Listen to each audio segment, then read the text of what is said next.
Okay, everybody, I'm back. Here's my final piece before I have trimmed it. You'll notice that my stitch line goes past the paper a 1/4 of an inch on all the seams. So what I'm going to do now is I'm going to trim it up. So remember, I drew the 1/4 inch on that side, so I'm going to use my add a 1/4, and I'm going to go ahead and cut to the edge of the paper, which already has the seam on it, but this one doesn't. This one, I'm going to have to be a little more creative when I cut it, because I do want to cut it a 1/4 inch, but I don't need it to be perfectly. So I'm just going to use a ruler. I could eyeball it, but I'm not that great. I like my little roundabout guy here. And let's see. I need to get more of those in. Yeah. I used to have them, Sue Daly's. Yeah, Sue Daly. So, I mean, it's not exact, but it's pretty close. This one, I'm just going to try and go this way. Make sure I'm adding the 1/4 of an inch. Remember, we didn't draw it on there. So now I have 1/4 of an inch. So this is my finished piece that's going to be ready to put in. So the next thing I'm going to do, and this is why we leave this fabric and we cut the pattern on this line. Our next piece is going to be here, but how? I don't want to applique it on. I could, and you can, but I don't want to. I want to sew it in. So what you're going to do is take your piece. Remember, this is freezer paper, but I tripled it so it's thicker. And I cut this on the actual sew line. So the first thing you're going to do, I had to use a chalk pencil because it's light. And I'm going to draw a line right where I'm going to sew. So if this was a different color fabric, of course, just use whatever pencil that you want. But you're going to make sure it's not a friction pin because we're going to iron this, so don't use a friction pin. You'll do it again. Yes, me, why? That's right. So I'm going to put it on here. Yeah, exactly. So in order to turn it, I'm going to use starch, or I'm just going to put a couple of drops on here. Oops, got a little bit too much. I'm going to use my finger. I'm going to turn it. Remember, I can even use my hand on this, but here's my stiletto just in case.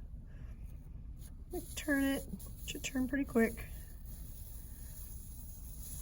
Okay. All right, now here's the tricky part. So this is going to go right on there. Notice how it lines right up. I could turn it over and just double check. But what I'm going to do is I'm going to take my Seam-Align glue.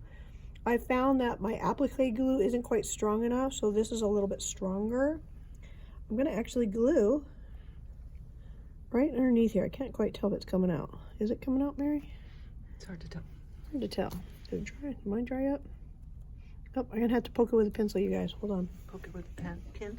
I got my purple thingy here. Let's see if this is wide enough.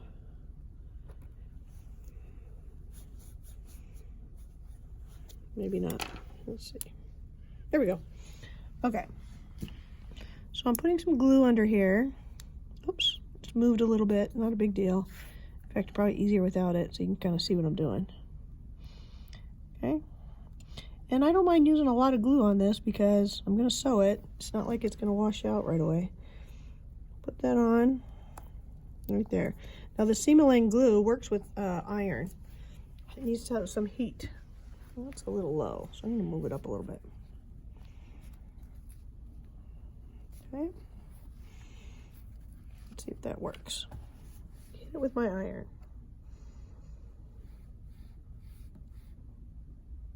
Okay, hopefully that's going to stay. Usually I'd wait for it to dry a little bit, but at this point, I'm going to take off my paper. And I'm going to take off this paper. I want it to come apart though.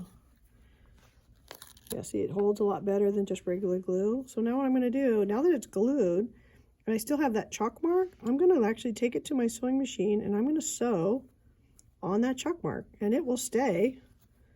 Instead of having to work that curve in, it's going to stay. Perfect. Yeah, it's actually kind of fun. I don't want any wrinkles in it though, so I'm going to make sure it's nice and straight. I am doing this kind of quick. I am going to use my stiletto here.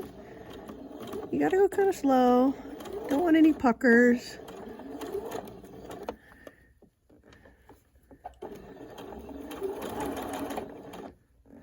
Nice and straight. If you've sewn curves before, you can see why this one works really well. I'm kind of using my fingers to make sure that it's flat underneath. And when we get done, I'm going to magically open it up, and hopefully it's going to be right. So let's see, Mary. How well did I do under pressure? Ooh. And there you go. Ah, voila. All right, look at that. Beautiful. Perfect.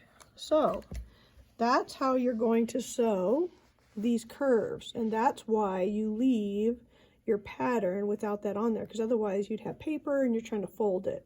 So that's why you're drawing on those lines. So there's another one right there, same thing. When you get to these other ones, you'll notice they're the same. They're not any harder. They're just bigger pieces. I did not write the numbers on this one yet, but on this one I did. You'll notice first I started off with her A, B, C. Too confusing. Remember, just put the colors that you're going to use. So with number 1, number 2, 3, etc., all the way down. On this, make sure though, the mistake that people make on paper piecing is their piece of fabric is not long enough. It has to cover a 1/4 inch past this point and a 1/4 inch below this point. But you're going to trim it exactly the same. Remember how we trimmed it on the edge and we trimmed it with a 1/4 inch all the way around. The pattern. The pattern, well, and the fabric. And Once the you've fabric, sewn it okay. on, yeah, the fabric's going to be on there. So on this one, for example, there's a 1/4 inch of fabric here and a 1/4 inch of fabric here.